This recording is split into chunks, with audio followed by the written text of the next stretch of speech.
Dear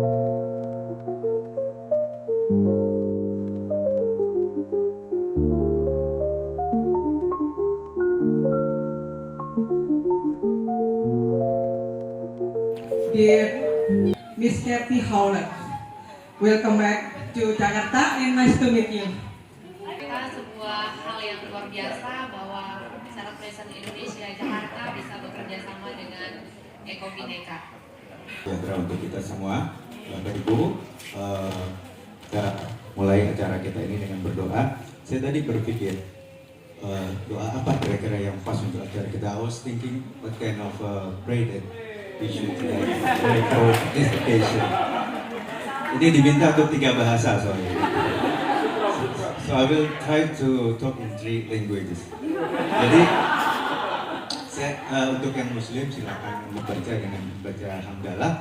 Nanti setelah ini kita membaca satu doa untuk orang tua, anak untuk orang tua, dan doa kedua adalah doanya Nabi Musa ketika disuruh menghadapi Fir'aun. Nah, the pray, ya bisa diterjemahkan ya Mbak? Oke. Kenapa? Karena nanti saya terjemahin sedikit. Saya dikasih waktu sama Mbak Ayu, cepetan Pak doanya cuma waktunya udah ini.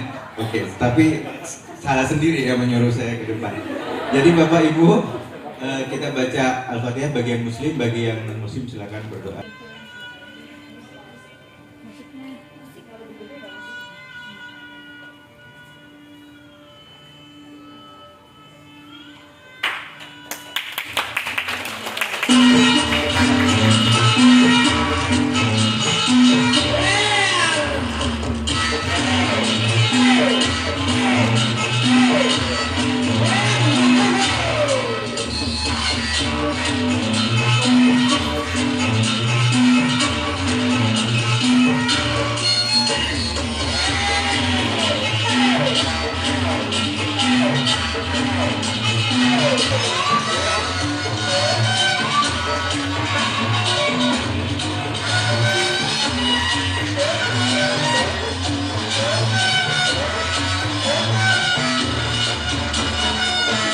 We are honored to welcome a very special guest, a mother who has worked with self-paced philosophy for over 30 years, and she discovered self-paced education at a time when there are no communities, no internet, and homeschooling was uncommon.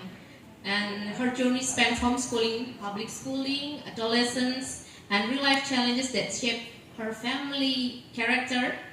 And now, with adult children and also grandchildren, she continues to learn and accompany many mothers. And please join me in warmly welcome Hoeweler and also our moderator and interpreter here.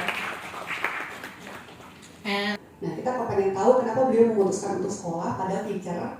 Terus dia itu seperti apa struggle-nya ketika, karena kan 4 loh, Bo. Kan 4. Okay, so we want to know about your early years of doing homeschooling in your family, because I know that you were a teacher, right? You were a teacher with the paradigm, schooling paradigm, and you have to change it like 180 degrees. So, what were the struggles? And please just tell us the stories about your early years of homeschooling. I am delighted to be here. Thank you so much. And I also send greetings from folks in my state of Ohio, who Charlotte Mason homeschool, and also my family. So thank you. It is an honor to be with you today. I taught school for many years, and homeschooling was brand new in the United States. Can I keep going a little bit, or you want to? Keep going. Keep going. Okay. And I was pregnant with my first, Molly, whom some of you know.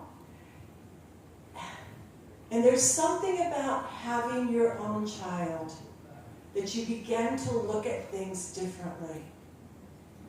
And the education that I had and the educational system I was involved in took on a different perspective to me. And it was not one that I was excited about putting my daughter in at some point. Oke, di sekolah itu kan biasa kedatangan orang-orang yang mau belajar untuk menjadi guru. Tapi kata Charlotte, no, kalian gak datang ke sini untuk belajar mengajar, tapi kalian belajar, kalian belajar ke sini, kalian datang ke sini untuk belajar caranya menjalani hidup. Many people thought, because I was a trained teacher, that transitioning to homeschooling and embracing it would be easy. And yes, I have some tricks of the trade up my sleeve, but it was much more difficult, I think, to come from a public school mentality and be at home with my children. At this end of the spectrum, and when I found myself yelling at my daughter and making her cry over a workbook lesson, I put that away and started to learn about unschooling. And then we did not do much of anything. And then I discovered Charlotte Mason. I was 9, and my son Andy was 5. And I was enthralled as I read a how-to by Catherine Levison, and then found Karen Andriola's Homeschool Companion. I was part of a group of other women who were homeschooling, and that is where we found community and also the opportunity to begin to learn and grow together in our understanding of Charlotte Mason, who is driven by principles, not curriculum and resources, but principles. You say to someone else, "What, you too? I thought I was the only one." So I found many others who were wanting to grow in their knowledge and understanding of Charlotte Mason. The idea is friendship happens when you basically have common interests and goals. Thinking you're the only one. Iya. Yes. Jadi pertemanan itu akan tercipta ketika kita dan orang yang kita temui itu memiliki ketertarikan yang sama. Is the science of relations. And the thing about science of relations that struck me over and over again is how segregated and isolated the things that I had learned were, but how integrated. We live in a universe, not a multiverse. So everything is connected to everything. Oke. Jadi I know, good luck. Going about teaching and learning with our kids. It is learning with our children. And you can take any of the different things that she embraces and start small and use those with whatever you're doing. So we started with nature. Encouraging myself to embrace nature. The blessing of all of that was that my children were engaged. We put a blanket outside. I had nice pencils and paper for us to use, notebooks. And we just enjoyed God's creation together, which was very different than teacher-student. And even my husband made the comment, I can remember, he said, "There's something so right about seeing you and the children engaged that way." And I think for him, there was a yearning to really spend that kind of time with us. He did do a few nature hikes. He did not sit down and sketch with us, which maybe would be a regret now for him. But there's something right. And a lot of people refer to it as the good, the true, and the beautiful. So, yeah. Sorry. that's okay. Perspective, interest, mom, that you're willing to be consistent with, so that as you see the fruit of your labor, you're encouraged to keep on going. And the blessing was, I found 3 other friends who also had young children, and we made a commitment to go on a nature hike with each other once a week. the little boys would sometimes suffer through our little nature hike because they knew there would be lunch afterwards. And then they would take and find sticks and play like cops and robbers. Not much nature going on in many ways, but they at least had a good time. But yes, in that way. So far so good ya. Kan mulus gitu ya, anak happy ya kan, nature walk segala macam. Nah ini belum keluar nih struggle-strugglenya apa kan? Kita pengen denger nih ya. Nah, so you mentioned that the homeschooling journey was so far so good, right? And but you told me earlier in WhatsApp that you face struggles like in narration especially. Justru narasi. Narasi itu jadi struggle di tahun-tahun awalnya beliau. Ya kalau nature walk-nya oke, narasinya kurang nih. Kita pengen tahu apa yang terjadi gitu ya. Padahal kan narasi kayak yang penting banget kan dalam CM education kan. Dan kita pengen tahu seperti apa struggle-nya dalam narasi ini. It's fun to embrace the things that I was excited about. And we did, I was sharing with Priska before, we embraced narration. I just want to say, narration was always a struggle for me, as much as we did it. But I look at my youngest son, and I'll just tell a little story and whatever you take from it. Our younger two, we adopted. So when they joined our family, it was 5, 6, Andy was 7, Molly was 11. And our youngest, 5-year-old, kind of had his own little language. But the blessing was using narration with him so that he could continue to learn to develop his language skills and become a much better communicator. He still has lots of things going on to this day, but the blessing of having narration in those early years especially, I think is added to his ability to communicate. But that's another story about Stephen, so I'll let you share that a little bit and then I'll elaborate a little. I think if I really am honest, it all comes back to me not honoring Charlotte's first principle, that children are born persons. And when I tried to have my own agenda, things did not work. And I was sharing with Priska earlier too, how many times that I felt like, and it was me, if I look back on it, not believing that God has created our children with a natural curiosity and desire to learn. And I would shift into my teacher role and want to tell instead of learn alongside. And there are many days I spent time in the shower in tears and crying out in very much probably misery, but it was in many ways things that I chose to do that did not honor my children. So I'll stop.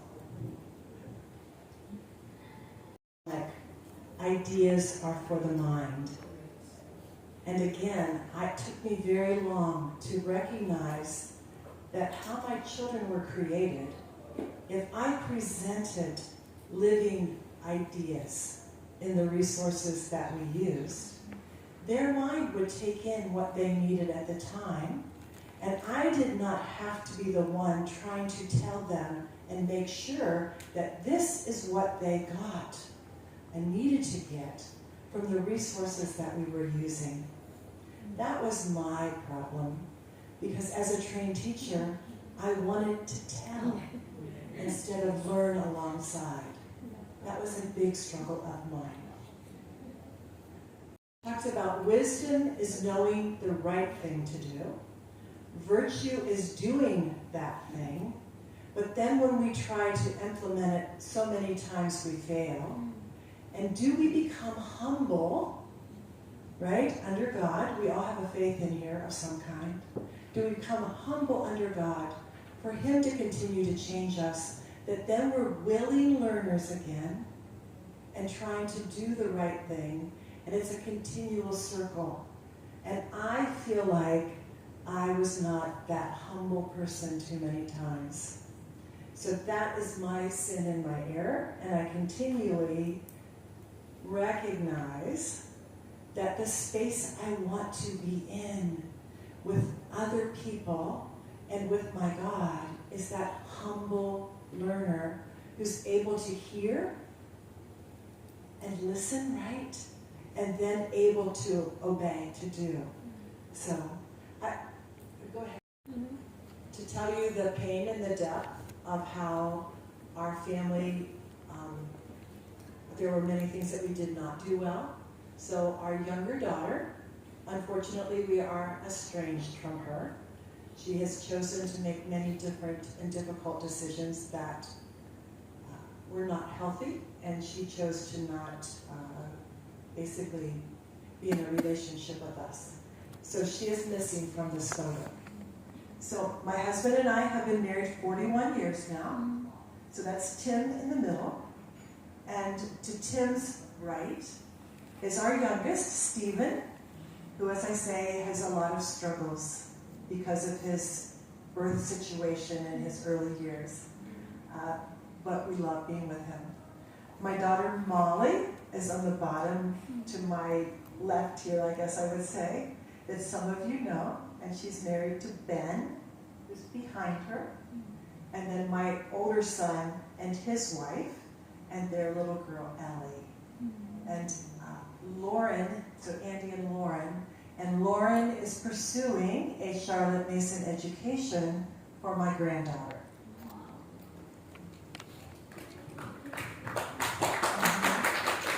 Nggak ada keluarga yang sempurna gitu ya. Jadi bukan berarti terus sebuah pendidikan dari CM nanti kita akan bebas masalah gitu ya. Semuanya keluarga sempurna gitu. Enggak gitu kan. Ya CM manusia juga gitu kan ya. Jadi di sini kita banyak melihat kisah-kisah ketidaksempurnaan, dan itu pasti relate ya dengan kehidupan kita masing-masing.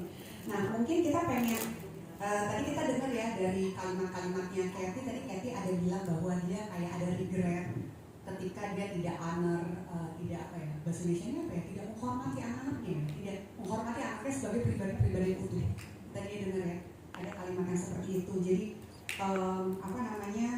nah kita mungkin pengen elaborate lebih ya tentang ketidaksempurnaan ini dalam praktek CM-nya Kathy dan Here with you today? Yes. And I was sharing earlier that probably, and this is for you dads, I'm sure lots of you are quite involved in your homeschooling journey. My husband's, one of his big regrets is that he wishes he would have taken a more active role. And so I just encourage you as a husband and father that if you could hear my husband, he would just say, make sure to spend time and see what your wife needs, and that you are in this journey, as I say, together. Angry, it was probably because there was some habit I was expecting that had not been embraced. And probably it had not been embraced well by me either. And Charlotte's first habit that she talks about is the habit of attention. So if I do not have your attention, then how do I expect for my child to do what I'm asking of them? And yet the same thing holds true, that if my child does not have my attention, they do not feel valued and loved and want to cooperate. See, because they did not. But when they did, there was much rejoicing in my heart. And so those were the days that kept me going through the difficult ones. And again, it comes back to why? What's happening that the day goes off the tracks? Sometimes we're all tired and just need a rest. Sometimes I'm just not planned and kids don't know what to do. But the journey continues, and I'll go back to what I said at the beginning. Having other people in my life on the journey gave me others to talk about the day with so that we could encourage one another. And sometimes the process of saying things aloud allowed me to process what needed to change. Not despise the days of small beginnings. So you start somewhere and you add day by day. And then there's also the recognition that each day is a new day for us to start over again. And so many times it's just picking oneself up and going on. But when things go off the rails, which they did in our home all the time, because bless his heart, my youngest, Stephen, had many, I would call, severe temper tantrums, and we would have to regroup. Then regroup with something that you know everyone will enjoy. A story, looking at a picture, going on a nature hike, fixing something together in the kitchen. Something that brings us all back together again. Because life happens. We're human beings and we're sinful human beings. And we are not going to stop making mistakes just because we got up today and we have learned something yesterday. Knowing that, we are still amongst however many children we have, those who are on a journey also, and continuing to learn and grow while making mistakes. It were the things that I realized that brought life to us.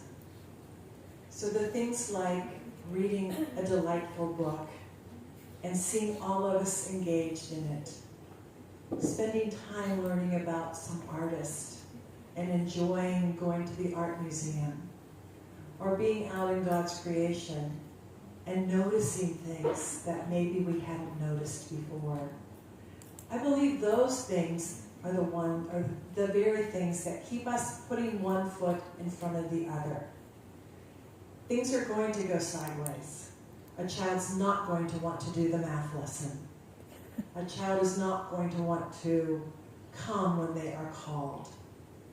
But the consistency of and I had to tell myself this, my children are born persons. What is the first thought that comes to my mind when I think of them? And I had to think of my Creator and how He says, I love you. All about you. And I continually prayed, Lord, give me your eyes to see. And I believe that's one thing that has allowed, that I just believe that's the thing that if you look at other people first with the love of God, and our children are those, so are our spouses at times, but to see with the Father's eyes as best one can, that it creates a connection versus a rebellion, a resistance. And so that is one thing I would like to leave you with, is seen with you're valued. You're a born person. I love you. And I'll stop. Like when I went to school, the curiosity was schooled out of me. You look at a small child. I look at my little granddaughter, Ellie, and I FaceTimed her last night, and the first thing she showed me were acorns that she was finding in the yard. Stay curious. Stay a lifelong learner. Stay someone who wants to continually know about the world in which we live. Stay someone who wants to know what your child is thinking. Don't be afraid to learn alongside them. Don't be afraid to not be the expert and have all the answers. That's the humble piece. Hello, Katie. How are you? My name is is Alexa. Thank you for coming here and nice to meet you again. Yes, it is. Nice to see you again, too. Yes. Thank you. I want to ask you, you said earlier that spending wonderful time with your kids, going to museum, take a nature walk, and have a life like reading a beautiful, wonderful book. And you have 4 kids. How can you make time for each of them, and you still have to earn a living? How about that? Thank you. Buku, belajar seni, pergi ke museum dan lain sebagainya. Bagaimana cara beliau membagi waktu untuk setiap anak, memberi perhatian pada setiap anak, selagi beliau juga tetap menjalani peran beliau sebagai seorang pembelajar. First I say bless you. You do not have an easy life. Right? Because it's all on you to make the money and to teach your children and to be there for them. So your season is one of giving, right? And so do you have I think you have other folks in this room who come alongside you. Hopefully you come alongside each other, because we do need each other. But I think that in your case, and this is just a general thought, you work hard to teach your children to read and to be able to do some things independently, but also, as the oldest one has different skill levels, how do they come alongside their siblings in helping them to learn things, whether it be reading them a story, playing a game with them. I spent a lot of time with a friend trying to figure out the things that our children could do on their own, the things that they needed just mom for, and the things that they could help with. And habit will be so important in your home in terms of the first time. Charlotte's 3 top habits: attention, obedience, and truthfulness. And so habit formation will also be so key to be able to say, please do this, and the expectation. Quick little comment. Moms and dads, we inspect what we expect, which can be draining. So I applaud you for doing what you're doing, and even small things mean very much. So sometimes you have to lower your expectations because you can't do what everyone else does. And the phrase is, comparison is the thief of joy. So it's hard to live in a place when you see others doing things that you wish you could do and you can't. But the story's not over. And I look at the picture of my son and his wife and my granddaughter, and the story is continuing, but in a different family and in a different way. But it was the foundation that was laid in our home. Oh, Yeah. thank you very much. Bless you. Thank Yeah. you. Complete? Was that enough? Did they say enough? They drew a picture of something that they've seen. Is that enough? Do we need to do more? And that's where, as I continue this journey, I more and more trust the process, not blindly, but because I see the journey of my own family and the journey of others. And so just like faith, we don't always see that little kernel, that little mustard seed. What's inside that tiny, tiny little seed? But I do believe it sprouts over time. And that's where we are told not to grow weary in well-doing, right? And so, again, that's where it's important to have others on the journey with you, because we are all going to go through times where we are just depressed and thinking it's not working. And we compare ourselves and someone else's child, like the young lady who danced for us today. What a beautiful contribution to our time together. We can rejoice in her skill and her sharing with us and not compare what she is able to do to our own children, but rejoice, knowing that we are, like Faith, laying good things.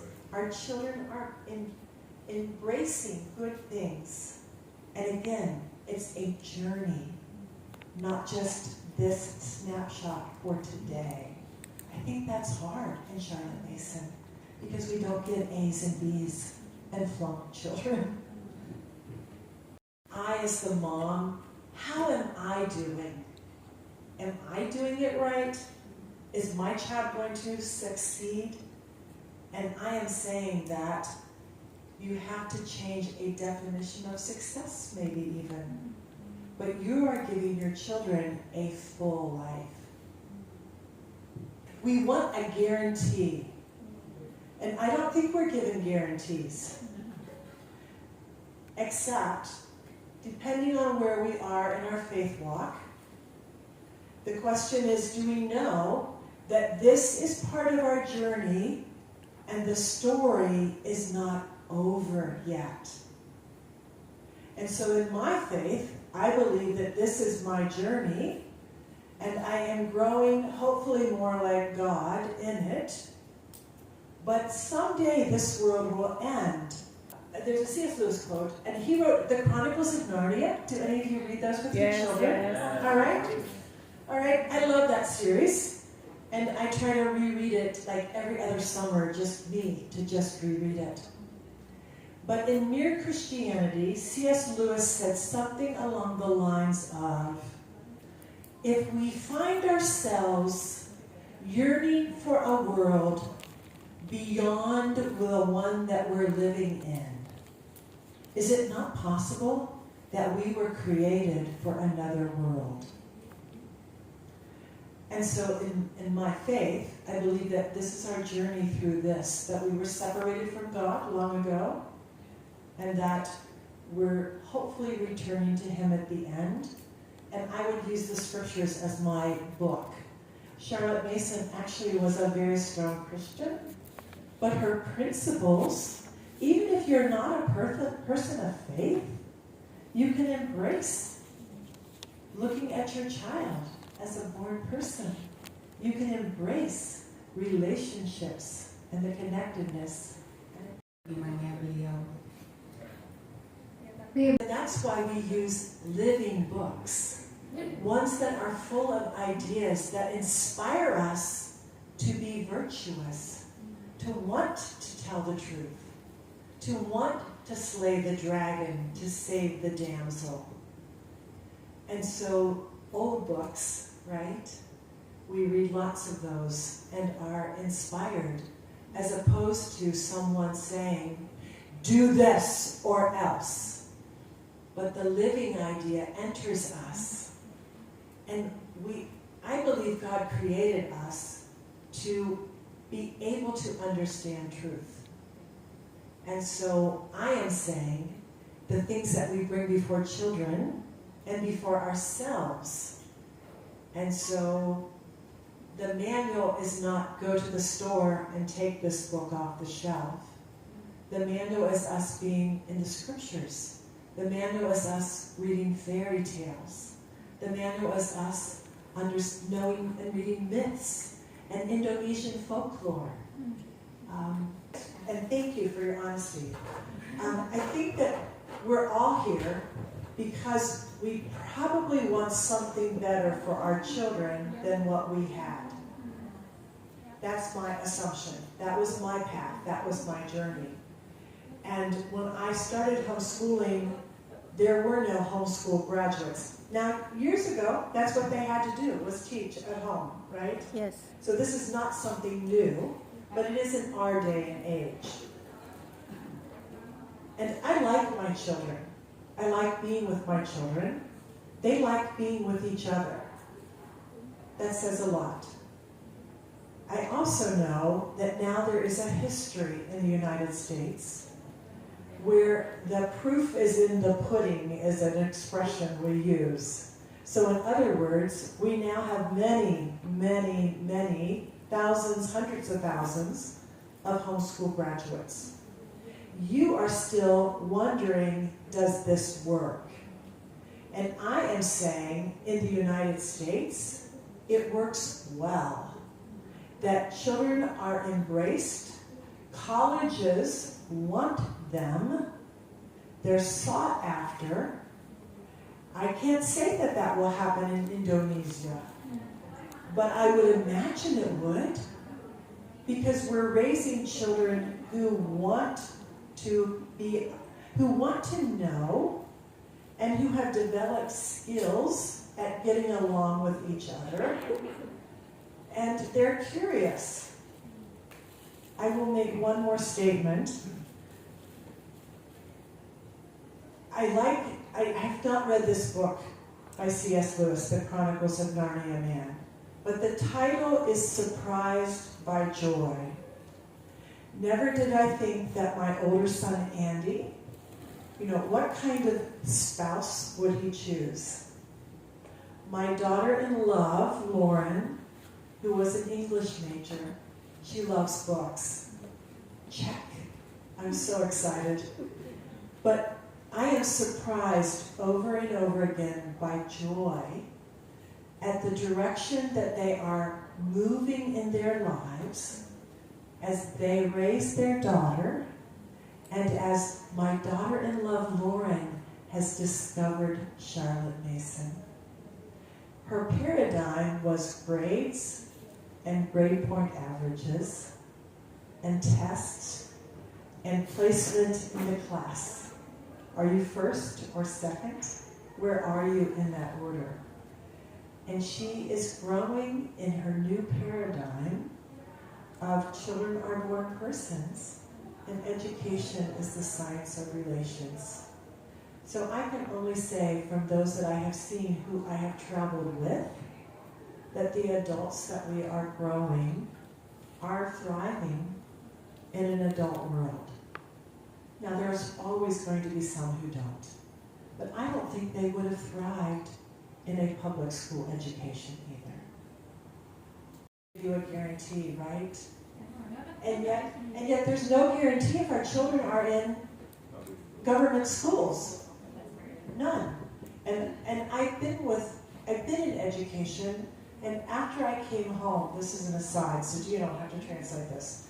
But after I came home, I did something called home instruction, where I worked with students who were in the public school, but they couldn't attend. Maybe they had an illness, or were in a car accident, or maybe just mentally, emotionally, they were having problems. Not one of them enjoyed school. Not one of them, if I said, what could we read about? We're doing your junior year of English. What author do you like? And all I got were blank stares. And that cemented for me that our children were always going to be home as best we could. So, anyway. To just be blunt. And one of the things I just want to reiterate that's a part of a Charlotte Mason education is when our children are younger in particular, we embrace what we call short lessons. So I can do math for 10 minutes, or copy work for 5 minutes, and work to do my best and give my full attention. And then I can be refreshed by listening to a story of adventure and suspense. And so it's the way things are set up, as well as the things that we use, that I believe we know in our mother's heart, and I'll say it that way, our mother's heart, that again, it's life-giving, and it's because we also can receive. Because the blessing of it is as you value a child born in the image of God, right? And we value them as a born person, that we are able to look at those things and adapt, adjust what it is that we're doing. I do believe it's about us as the teacher, parent, or the teacher. Charlotte Mason had Charlotte Mason schools. There's a local Charlotte Mason school where I live. So there are teachers there. And I believe that we're all on a journey and that hopefully we are changing from the inside out. The scriptures talk about 1 degree at a time. It's a slow process. But I believe that this journey is for us too, as the teacher parent. Very much so. And I don't know if that really answered your question though, or not. So I think it's a continual process. So again, those eyes to see that our children are born persons, and I know that's simplistic, but when a curriculum drives what it is that we think our child should be able to do, I'm not sure why we think an 8-year-old who is a different size and has different food desires, that all of a sudden he, along with all his peers, should be learning this little piece of information. So with Charlotte Mason, in what we're doing, we're spreading a feast. And so just like here on this table even, there's food that's been provided for me. I might eat all of it, or I might just pick at some of it, but the feast is there. So we are honoring each of us with our own individual desires, needs, the way God's created us, to take and digest that and be able to continually add to, I'll just call it a storehouse of information, of relationships. So that's why I love Charlotte's 2 main principles of born persons and the science of relations. Because what we use with the kids and with ourselves, like as you leave this time today, I'll give an example that might help. As you leave this time today, I guarantee that some of you will go home and share with a spouse, share with a friend, something that you have learned and have taken away. If we gave you a test and said, this is what we think you should take away, some of us would fail that test. Because where we are in our journey is different from the person sitting beside us. So that allows you to hear and process where you are and take what you need for today and continue to add to your understanding and knowledge, that as you go on, you will continue to add to it. I'm not the same person that I was when I started on this journey. And a lot of people think that Charlotte Mason, when I started on this journey, was an unschooler. It's all about child-driven, and you do whatever the child wants to do. Nothing could be further from the truth, right? We definitely provide the resources we want our children to learn from. But we all take what we need for today. And that's a hard thing to, I think, accept. That there might be something different than what we think our child should take. Who you attract, right? As both parents and teachers. So it's not so much about the kids at this point. It's about parents understanding a vision and bringing teachers on who maybe are leading a whole different paradigm, right? So they started here, and just as I said, it's hard to leave here and embrace this. It's a journey, and we keep wanting to go back. So for you to continue to learn and grow, read what you can, and have conversations with your teachers and continually be talking about things, then as you bring parents in, for them to understand, I don't have this particular list as far as grades, how it works. I mean, it's a big paradigm change. And so it's probably a lot more than we can talk about this way right now. But it's as you continue to grow and share your vision, who follows you, right? And who wants to grow and know. And then those people, you probably start with a couple other teachers, and then reach out for parents who are probably looking for something different. They know what they have is not working, and so they're open to embracing new ideas. So they're in a humble place, too. And I just think that willingness, again, to learn and how they interact with children is key, right?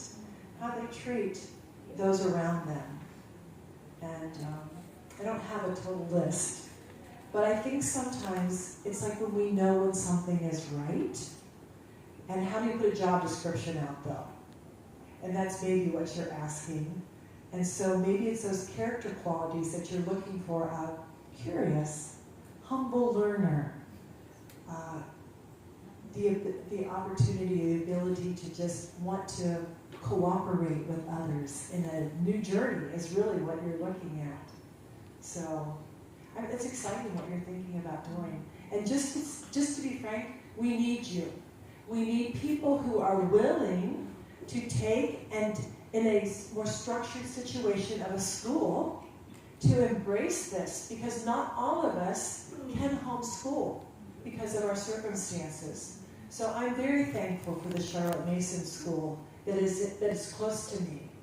And it's been a journey for them to train teachers. I do know that. They base those on an organization in the States called Ambleside Online, meaning that you don't put your children online to do this, but there's resources and actually year by year what you might want to do with your child. So there are tons of resources, and I would recommend any of those. I will say I'm kind of doing more of a deep dive, reading fairy tales, and we didn't read lots of myths when my children were young. So I'm beginning to read those myself, and have just kind of deep dive into this whole world of building blocks of story. So that would be one thing. And then,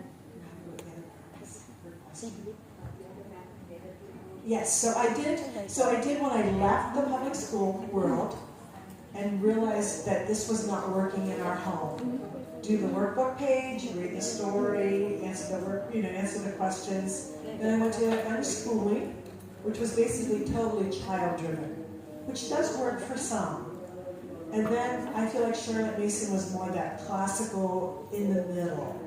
And the one thing I will say that makes her different than a lot of other philosophies that you might talk about, it is not child-driven, but it honors the child. And a lot of folks publish Charlotte Mason things that are unit studies. Unit studies are not Charlotte Mason. We don't want to make the connections for our children. We want to provide the resources so each of us, as we're using those, can begin to make our own connections, because then that's what we own. So I don't know if that totally answers your question. And so that helps you understand the art of narration, if you want a book to look at. And you can find a lot of this stuff online, right? To just Google that. But and this Ambleside Online that I talked about, Ambleside Online, is it .org? Sorry, I don't know for sure. Yes, lots of resources there. So, and Karen Glass is part of their advisory committee. So they have been doing this for 25 years, putting resources online. So it's an abundance of information that I hope you might find helpful. So thanks for the question. Yes. Ya, buku lain juga. So I'm going to reference a book I recently read called Range, R-A-N-G-E.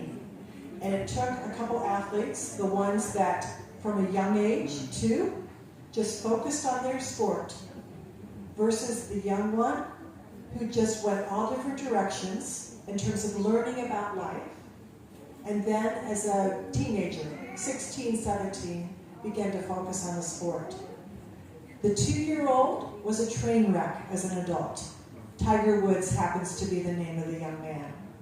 The other one is a tennis player, and I cannot remember his name. But the book had research, and I cannot cite it. But just from the perspective of, again, the feast, a wide room. We're preparing our children for all of life because we do not know what awaits them. My husband has changed a career path, I'm going to say 1, 2, 3, probably 4 or 5 times in our marriage. That's a lot of pivoting. But I think because of who we are in our relationship, he was able to do that. Plus what we were learning as homeschooling even, I think is the mindset, right? And so we're giving our children more than just, this is the path you have to follow, and this is who you have to be. So it's giving a freedom to go lots of different directions, and even an ability, who knows what 20 years from now the job market will be? I don't know. I mean, who foresaw AI coming? But that gives them a broad base in which to make other choices. So, and I feel like you almost have to, I don't want to say trust me when I say that, but this rich life just opens up the world. And I think of the little phrase about the more I know I don't know. And so we're giving that the more opportunity to know. Let me make sure I have your questions straight. In terms of, as a dad, are you asking, how is it that I might be involved, come alongside my wife, be there for my children? Is that kind of your question? Or am I misinterpreting it? Does that work?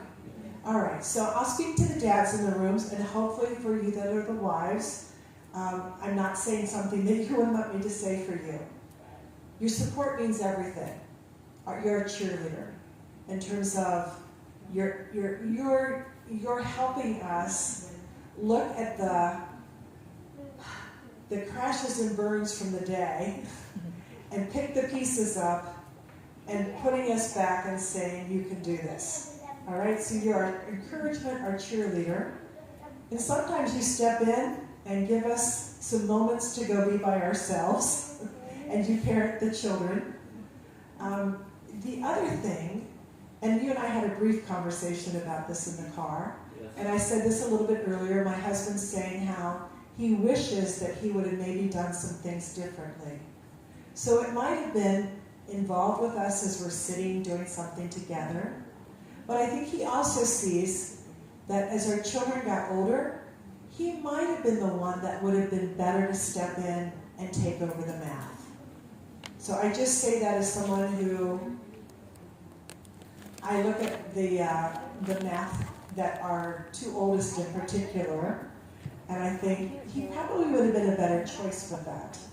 So I say that as something specific as our children get older, or even as they're younger. I look at some families that I know, and it's the dad who has the knowledge of nature. And I was walking with one the other night with his 2 young children, they're 7 and 5, and he was pointing out and sharing with them, this is this kind of tree, and this is this kind of flower. And just, I could encourage him in saying, you do this naturally. It's the life you live. And so there are probably things each of you men in the room bring that you could share with your children. It might be learning how to replace a ceiling fan. I don't know. But just those kinds of things to think about where you might come along. And in that way, relieve a little bit of the responsibility for the wife. I also am going to go back to what I said earlier, being on the same page. Even a small expectation. Do we have the same expectation for our child? Just a quick little example maybe. You get up from the table, and do you take your dishes to the sink? You know, do we help our children develop that habit? So it's not all on our wife to just be like the mean one who has these expectations. I think when we lose language, we've really lost life. And so, yes, you can summarize a book, but you lose your connection to it. So just like the young lady who danced for us, we got to experience that with her. Very different than somebody giving us 10 words to describe what it is that she did. there's no comparison. And so I hope we don't lose our opportunity to read books with our children and enjoy those together and almost, I don't know, a positive, I'm like wallow isn't the word I want, but just be absorbed and enthralled by the language and the story. I mean, we all have a story. Once we lose that, I just think we've lost our humanness. And if that's what AI does to us, it's a very scary, scary thing. So anyway, I hope that example of dancing and just taking and giving us words helps to understand what my perspective is of AI, taking and distilling a story for us. Something along the lines of like, why can't public school like really do the job? Is that fair? And I think, at least in the United States, and that's all I can speak to, we have been dumbing down what we give to kids for decades, which tells us right away, we do not respect children as persons who've been created to learn and grow, and that we don't give them the knowledge that they need. And there is a great discontentment in the United States, in the public, private schools too, because we just don't give children the food, and we're talking about the feast here that Charlotte presents. We give them little snippets and then test them. And so it becomes more about taking a test and scoring some score that then is meaningless after it's done. And we've lost connection with each other and with the world that God's created. So we've just lost so much as far as who we are as people, as human beings. And even saying AI, artificial intelligence. What happened to reality and relationship? Those that are in power and position, because they're going to protect their place in the money that they get, right? But I'm going to take us back. I believe that so much has changed once we had the Enlightenment and the Industrial Revolution. No longer was it about educating ourselves. It used to be education was so that we knew what to do with our leisure. And so it was a lot of the folks who were wealthy that were able to do that. That's one of the other things I love about Charlotte Mason, is because she's for the poor, as well as the wealthy, as well as the in-between, that she believes all children deserve an education.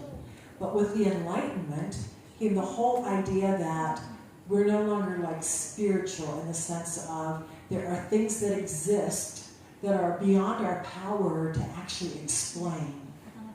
And so now it's only if I can touch it, if I can taste it, if I can smell it, then it really is possibly truth and reality.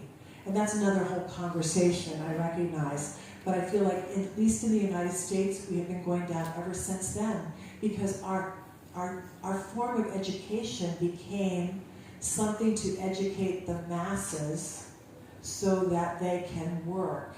So if we only give them a few things that they need to think about. So I get this, quote, education so I can get a job, so I can make money, and I have enough money that I can do these few things that kind of keep me going, I feel like it's a slow death to just, again, it comes back to relationship. Lack of relationships with ourselves, with others, with God, all of that. And Charlotte talks a lot about it's the three relationships. You know, ourselves, God, and others. You know, and God's creation is in there with that. And somehow add to our economy, maybe. But we've taken away their humanness in the meantime. And I think that's why there's a great deal of unrest in our country at times. Because people just don't feel like they're valued as a person. And so if they don't feel valued, they don't value other people. And so it's more, what can I get?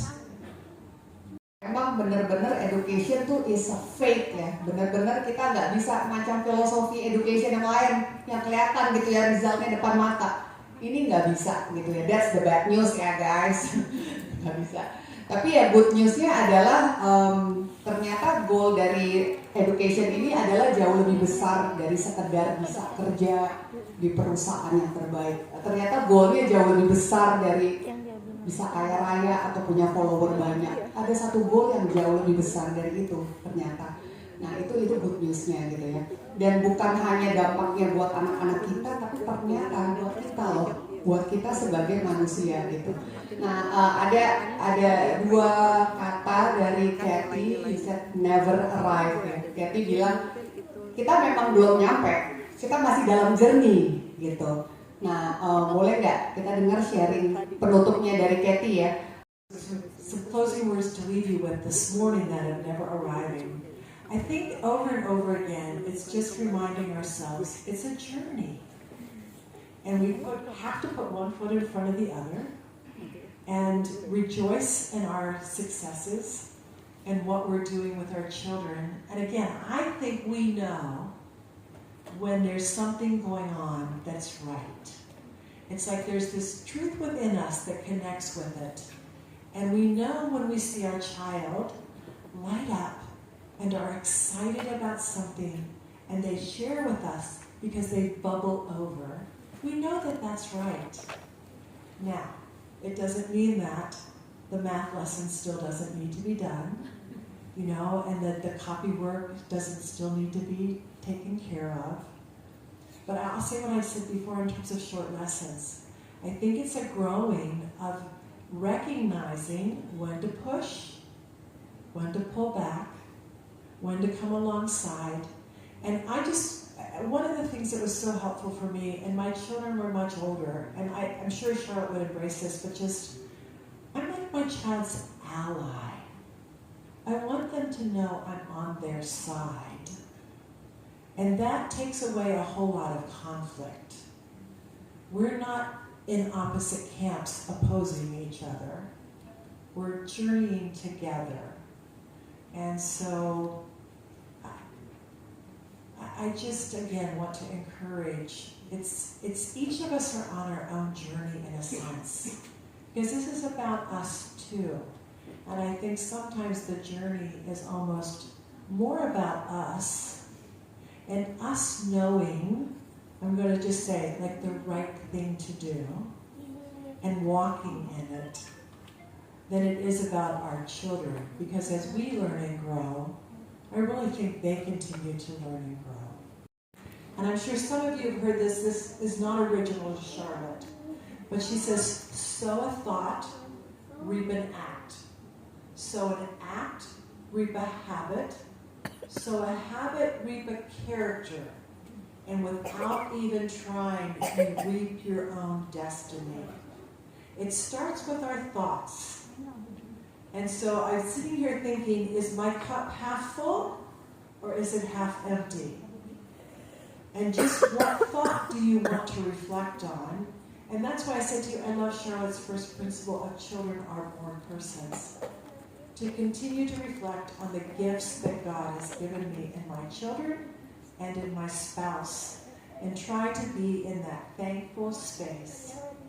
And the scriptures talk about give thanks in all circumstances. And the grateful heart does much to keep us, I think, in a right place with ourselves, our God, and each other. So, Nellie, I'll just put it that way. Anyway, a negative person. It takes a lot out of mom, dads, it takes a really lot out of moms to continue to come alongside that child. But they need us to be their ally. And so, again, my encouragement is just, it starts with our thoughts. And who is it that I want to be and what do I want to be thinking? But also the challenge of our children, whose thoughts are hopefully be renewed, that we help them in that process. But it takes a lot out of us. Destinasi akhir memang. Mungkin kalau hidup di bumi ini adalah destinasi akhir ya, kayak anak zaman sekarang ya bilang ya, live once ya.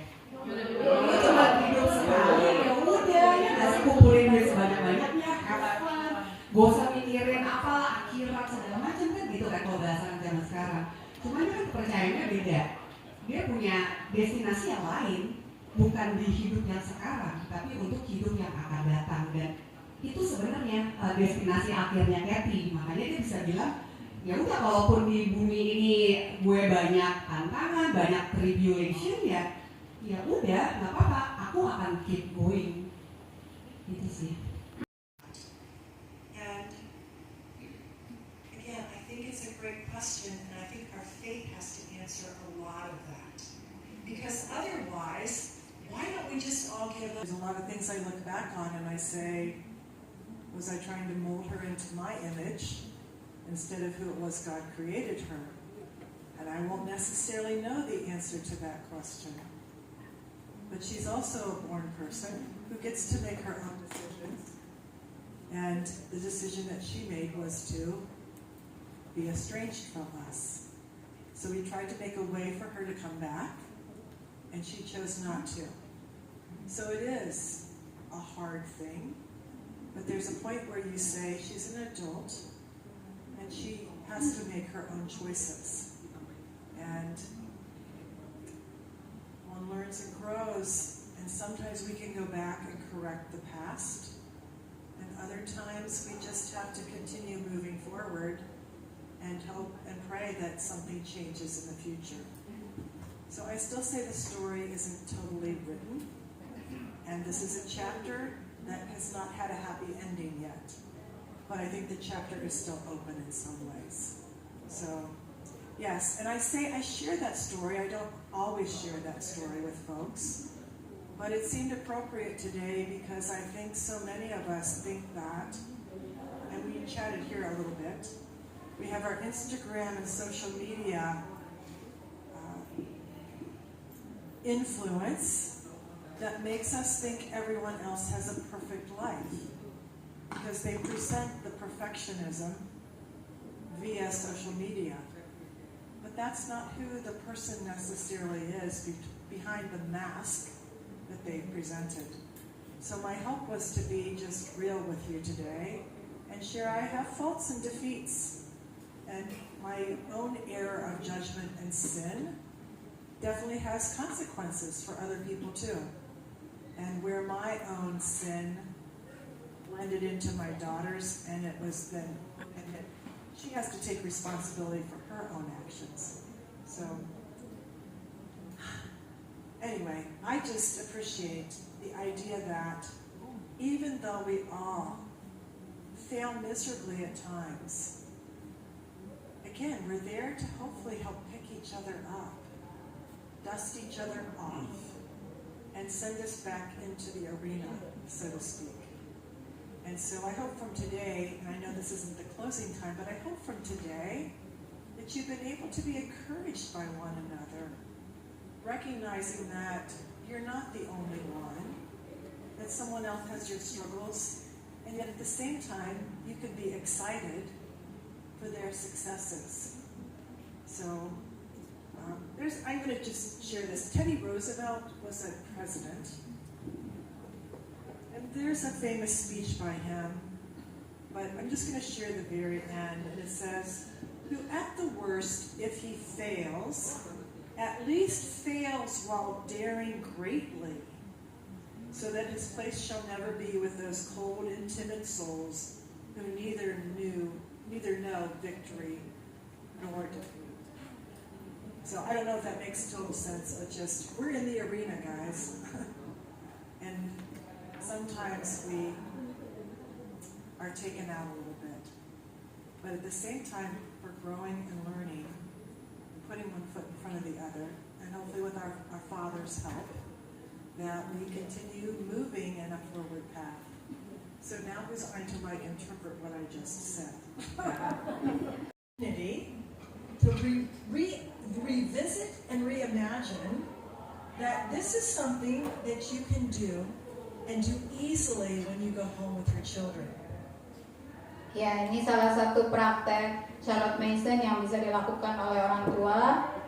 Karena dari pengalaman Kathy, dulu memang banyak anak-anaknya melakukan nature journaling itu yang memang dijadikan kegiatan rutin di rumah beliau. Tapi sekarang dia menyadari ternyata itu yang nature journal itu anaknya doang, dianya enggak.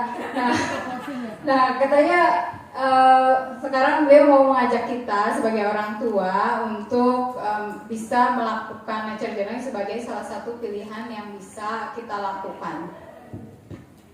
So recently my husband and I went to a state park for a few days to stay in a lodge there. And where I live in Ohio, there are a lot of parks, trees, greenery, and wide open spaces. And so I had taken this little journal along that a friend had given me, and I thought, you know what? I have not sketched anything in a very long time. So as my husband and I took a little walk, I limited myself to 3 leaves, and I just picked 3 leaves up, and when we went back to the lodge, I parked myself somewhere, and I'm going to stop there, and a pencil, and I decided that, you know what, I wasn't going to make this into a big project. So literally, I took the leaves that I had, and I traced them. I didn't sketch them, I didn't do anything fancy, I traced them. And I thought today that I just wanted to encourage people that the reason that we do this is not to make great artists, not to have beautiful drawings in our nature journal, but to actually spend time really with God's creation. And there's something that happens as we separate ourselves and just think about what it is that's in front of us that's part of the natural world. In a sense, step away, put your thoughts somewhere else, and just take that opportunity to spend a few minutes, it doesn't have to be long, looking at something. So for our children and for us, this is a great way too to work on that habit of attention so that we notice things. Ya, Or not sketched it, just traced it and then filled in the veins. And this is a sweet gum leaf. I don't think you have sweet gums here. But I looked it up on my phone that I had sitting with me, and I just really enjoyed stepping away for a few moments and teaching myself something that I didn't really know about on some level. And so there's 3 little phrases that some of you, I'm sure, have heard. Self-permission to not be thinking about the laundry, to not be thinking about dinner, to not be thinking about the math lesson that your child hasn't completed yet, but to actually step away and be in a space where you have the opportunity, again, it's connecting, it's relationships. The next 10, 12 minutes here, to just take and look at what it is. Each of you have some different things in front of you, but there's 3 questions that are great questions for not only nature study, but to just have in your back pocket. And the questions are, I notice, I wonder, and it reminds me of. Because we're trying to notice all that we can notice about something. Again, it's that relational connection that is really the bottom line, right?